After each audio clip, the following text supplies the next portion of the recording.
प्यारे दोस्तों नमस्ते। आइए हम सुनते हैं श्री राम जी की कहानी शुरू करने से पहले आप मेरे YouTube चैनल पर नए हो तो मेरे YouTube चैनल को सब्सक्राइब करें। बहुत पहले समय की बात है। शिवपुरी गांव में विनायक नाम का एक लड़का रहता था। वो स्वभाव से बहुत आलसी था, परंतु वो उतना ही भोला भाला था। वो दिन भर कोई काम नहीं करता था। सारा दिन खाना और सोना ही उसकी आदत थी। उसके परिवार के सदस्य भी जब उसे काम के लिए कहते तो वो कुछ ना कुछ बहाना बना लेता था। ऐसे ही एक दिन, अरे विनायक, जब देखूं तब सोता रहता है। इस आलस को छोड़ और जाकर कुछ ना कुछ कर। तेरा भाई लखन सही कह रहा है विनायक, कब तक तू ऐसे ही सोता रहेगा। विनायक बोलता है, आप सबके ताने सुन सुनकर मैं तंग आ चुका हूँ। कोई तो स्थान होगा जहाँ मुझे बिना काम किए भोजन मिलता रहे। मैं कुछ दिनों के लिए गांव से बाहर घूमने जा रहा हूँ। इतना कहकर विनायक अपने घर से निकल पड़ा। यूं ही भटकते भटकते वो एक आश्रम में जा पहुंचा। वहां उसने देखा कि आश्रम में एक गुरुजी हैं और गुरुजी के साथ उनके शिष्य भी हैं, जो बस मंदिर की पूजा करते हैं। उसने मन में सोचा, यहाँ तो कोई काम धाम नहीं है, बस पूजा ही तो करनी है। मैं यहाँ रहने की व्यवस्था कर लूँ तो मेरे लिए बहुत बढ़िया बात हो जाएगी। एक बार पहुँच लेता हूँ। तो विनायक गुरुजी के पास जाता है और बोलता है, प्रणाम गुरुजी, मैं बहुत दूर गांव से आया हूँ। यदि आपको कोई परेशानी ना हो तो मैं कुछ दिनों के लिए आपके यहाँ ठहर सकता हूँ। गुरुजी बोले, हाँ हाँ, क्यों नहीं, तुम इस आश्रम में जरूर रुक सकते हो। लेकिन गुरुजी, मैं कोई काम नहीं कर सकता हूँ। पता नहीं काम का नाम लेते ही मुझ में आलस क्यों आ जाते हैं। गुरुजी बोले, बेटा, यहाँ कोई काम नहीं करना है, यहाँ तो सिर्फ पूजा पाठ करना है। ठीक है गुरुजी, वो तो मैं कर लूँगा। उस दिन से विनायक गुरुजी के आश्रम में रहने लग गया। ना कोई काम ना कोई दाम, और समय से खाना मिलने लगा। इससे विनायक पूजा पाठ पूरी लगन से किया करता था और प्रभु की भक्ति में भजन गाया करता था। ऐसे ही विनायक को आश्रम में रहते महीना हो चुका था। एक दिन ऐसे ही विनायक पूजा पाठ करके रसोई में भोजन करने के लिए गया। उसने देखा कि आज तो रसोई में खाने की कोई तैयारी ही नहीं है। वो रसोई में देखकर अपने गुरुजी के पास आया और बोला, गुरुजी, आज खाना नहीं बनेगा क्या? गुरुजी बोले, विनायक, आज एकादशी है, आज आश्रम में सबका उपवास है और आज तुम भी उपवास रखो। नहीं नहीं गुरुजी, आज मैंने उपवास रख लिया तो मैं कल का दिन नहीं देख पाऊंगा। मैंने कभी उपवास नहीं किया है और मैं कभी भूखा नहीं रह सकता। मुझे तो बहुत भूख लगती है।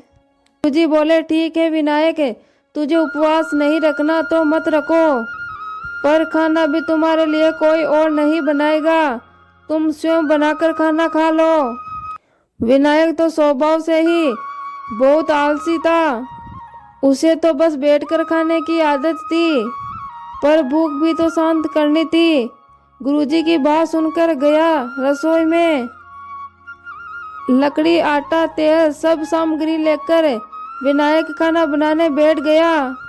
उतने में गुरुजी आ गए और गुरुजी बोले, विनायक, तुम आज उस नदी के पार जाकर रसोई बना लो और जब तुम भोजन बना लोगे तब राम जी को भोग जरूर लगा लेना। ठीक है गुरुजी, मैं भोजन बनाकर राम जी के भोग लगा दूंगा। अब मैं चलता हूँ। विनायक नदी पार पहुंचकर जैसे तैसे कर खाना बनाया। विनायक मन में बोलता है, यह भोजन बनाना तो कितना भारी काम है, पर जैसे तैसे बन गया। अब जल्दी से खा भी लेता हूँ। पर गुरुजी ने कहा था, भोजन करने से पहले श्री राम के भोग जरूर लगा देना। आओ मेरे राम जी, भोग लगाइए। प्रभु राम आइए, श्री राम आइए, मेरे भोजन का भोग लगाइए। अरे मेरा भोजन भी समाप्त हो गया और भोजन ठंडा हो रहा है और भगवान तो आया ही नहीं। ऐसे कोई नहीं आया तो विनायक तो परेशान हो गया कि यहाँ तो कोई नहीं आया और मुझे तो बहुत तेज भूख लग रही है और राम जी तो आ ही नहीं रहे। गुरुजी तो जानते थे कि प्रभु साक्षात आएंगे तो नहीं, और इधर विनायक था आलसी, वो कुछ समझदार नहीं था, वो गुरुजी की बात पर ही अटा रहा। विनायक बोलता है, देखो राम जी, मुझे पता है मैंने रूखा सूखा बनाया है, इसलिए आप खाना खाने नहीं आ रहे हो। तो सुनो प्रभु, आज आश्रम में भी कुछ नहीं बनाया है, आज एकादशमी का सब उपवास है, खाना हो तो यही भोग खा लो। वो कहते हैं ना, भगवान भी भगत के वश में होते हैं। भगवान श्री राम जी अपने भगत की सरलता पर बहुत ही मुस्कुराए और माता सीता के साथ प्रकट हो गए। विनायक उनको देखकर मन में सोचता है कि गुरुजी ने तो कहा था कि श्री राम ही आएंगे, लेकिन उनके साथ तो सीता मैया भी आ गई। पर मैंने तो भोजन सिर्फ 2 ही लोगों का बनाया है, एक को खिलाऊंगा और दूसरे को ना पूछूंगा तो ये अच्छा नहीं लगेगा। चलो कोई बात नहीं, मैं आज इन दोनों को ही भोजन खिला देता हूँ और मैं आज भूखा रह लूंगा। सीता माता खाते हुए बोली, प्रभु आज आपके इस भगत ने तो भोजन बहुत ही स्वादिष्ट बनाया है, तभी तो माते मैंने तुम्हें मेरे साथ आने का आग्रह किया है। विनायक बोला, प्रभु आप दोनों को मेरे हाथ का भोजन अच्छा लगा, ये जानकर मुझे बहुत ही खुशी हुई है, पर मैं ये नहीं जानता था कि आप दोनों एक साथ आएंगे, इसलिए मैं भूखा रह गया। अगली एकादशी पर ऐसा ना करना, पहले ही बता देना आप कितने जने आ रहे हो, और हाँ थोड़ा जल्दी आ जाना। भगवान श्री राम जी विनायक जी की बोली बाली बातें सुनकर मुस्कुराने लगे और माता सीता के साथ प्रसाद ग्रहण करके चले गए। अगली एकादशी तक विनायक सब कुछ भूल गया। उसे लगा भगवान ऐसे ही आते रहेंगे और ऐसे ही भोजन ग्रहण करके जाएंगे। फिर एकादशी आई तो विनायक सोच में पड़ गया। विनायक सोचता है, कहीं ऐसा ना हो कि मैं 2 ही लोगों का भोजन बना लूं और साथ में माता भी आ जाए, इसलिए मैं 3 लोगों का भोजन बना लेता हूँ। विनायक अपने गुरुजी को बोलता है, गुरुजी मैं नदी पार भोजन बनाने जा रहा हूँ, लेकिन आज अनाज थोड़ा ज़्यादा लगेगा क्योंकि वो 2 लोग खाना खाने आते हैं। विनायक की बात सुनकर गुरुजी मुस्कुराते हैं और बोलते हैं, लगता है तू भूख के कारण बावला हो रहा है, ठीक है ले जा और अनाज ले जा। अब की बार विनायक ने 3 लोगों का खाना बनाया। फिर श्री राम और सीता माता को पुकारा, माते आइए और प्रसाद ग्रहण कीजिए। भगवान की भक्ति भी बड़ी निराली है, उन्हें अपने भगत के साथ हंसी टिटोली करने का मजा ही आता है। इस बार श्री राम माता सीता के साथ भरत लक्ष्मण शत्रुघ्न और हनुमान जी को साथ में लेकर आ गए। विनायक उनको देखकर बोलता है, अरे ये क्या हुआ, एक का भोजन बनाया तो 2 आए और 2 का भोजन बनाया तो पूरा खानदान ही आ गया, लगता है आज भी भूखा ही रहना पड़ेगा। विनायक ने सबको भोजन खिलाया और बेटा बेटा देखता रह गया। इस एकादशमी भी पहले की जैसे ही निकल गई। ऐसे ही दिन निकले और फिर एकादशमी आई। विनायक ने अपने गुरुजी से कहा, गुरुजी आपके श्री राम जी अकेले क्यों नहीं आते, ये अपने पूरे परिवार को लेकर ही क्यों आते हैं, इस बार अनाज थोड़ा ज्यादा देना। विनायक की बात सुनकर गुरुजी मन में सोचते हैं कि ये विनायक हर बार मेरे से अनाज ज्यादा बढ़ाकर ले रहा है, कहीं ये अनाज को बाजार में बेचता तो नहीं है। आज मुझे इसका पीछा करना होगा। ठीक है विनायक, भंडार में से जितना अनाज चाहिए उतना ले लो। विनायक जब अनाज लेकर नदी पार चला गया तो गुरुजी भी उसके पीछे चुपके से चले गए। विनायक सोचता है कि इस बार मैं भोजन पहले नहीं बनाऊंगा, पता नहीं कितने लोग आएंगे, इसलिए मैं पहले ही भगवान को बुला लेता हूँ। प्रभु राम आइए, श्री राम आइए, मेरे भोजन का भोग लगाइए। देखते ही देखते सारा राम दरबार मौजूद हो गया। राम मुस्कुराए और सीता माता भी गदगद हो गई। हनुमान जी बोले, प्रभु ये क्या, हम सब तो आपके साथ भोजन के लिए पधारे हैं और यहाँ पर तो प्रसाद तैयार ही नहीं है। विनायक बोलता है, प्रभु मैंने इस बार खाना नहीं बनाया। श्री राम बोले, विनायक आज क्यों नहीं बनाया? विनायक बोलता है, राम जी भोजन बनाकर क्या फायदा, मैं तो भूखा ही रह जाऊंगा, फिर क्या फायदा बनाने का, आप ही बना लो और आप ही खा लो। लक्ष्मण बोलता है, क्या करे भैया? श्री राम बोले, भगत की इच्छा है, इसे तो पूर्ण करनी ही होगी, चलो सभी लग जाओ काम पर। लक्ष्मण तुम लकड़ी काट लाओ, देवी सीता तुम आटा गूंद लो और मैं चूल्हे की तैयारी करने लग जाता हूँ।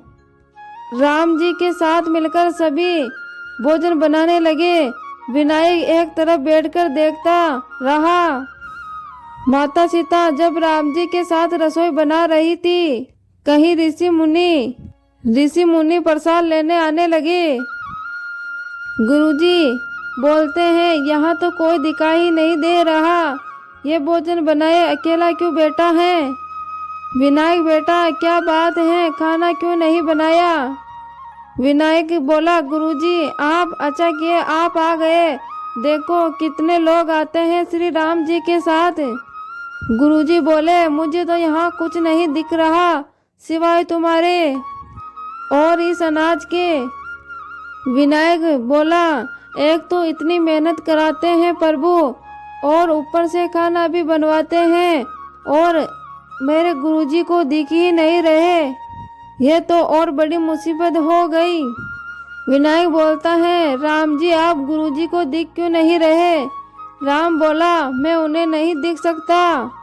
विनायक बोला, क्यों? पंडित जी तो बड़े गुरु हैं, ज्ञानी हैं, विद्वानी हैं और उन्हें तो बहुत कुछ आता है, उनको क्यों नहीं दिखते आप? राम बोले, माना उनको सब कुछ आता है लेकिन वो सरल नहीं है तुम्हारी तरह, इसलिए मैं उनको नहीं दिखता। विनायक बोला, गुरुजी प्रभु कह रहे हैं कि आप सरल नहीं हैं, इसलिए आप को श्री राम जी नहीं दिखाई देंगे। गुरुजी बोले, वाकई मैंने सब कुछ पाया लेकिन तुम्हारी तरह सरलता नहीं पाई और प्रभु तो मन की सरलता से ही मिलते हैं। हे प्रभु श्री राम, मेरी आपसे विनती है कि मुझे आपके दर्शनों से मेरे मन को शुद्ध करे। प्रभु श्री राम जी प्रकट हो गए और अपने गुरुजी को भी दर्शन दिए। इस तरह एक भगत के कहने पर प्रभु ने रसोई बनाई। गुरुजी समझ चुके थे कि विनायक मन का बड़ा ही भोला भाला है और भगवान तो अपने भगत के सरल मन के प्रति ही लालायित रहते हैं। विनायक को भगवान श्री राम के साक्षात दर्शन की बात सुनकर उसकी माता और भाई भी बहुत गर्वित और खुशहाल हो जाते हैं। विनायक अब घर लौट आया था। वो अपने माँ और भाई के हाथों में भी काम बटाया करता था। उसे विश्वास था कि वो जो भी भोजन बनाएगा भगवान श्री राम उसे खाने जरूर आएंगे। तो प्यारे दोस्तों, ये थी श्री राम जी की रोचक कहानी। कैसी लगी कमेंट बॉक्स में कमेंट करके जरूर बताएं। धन्यवाद।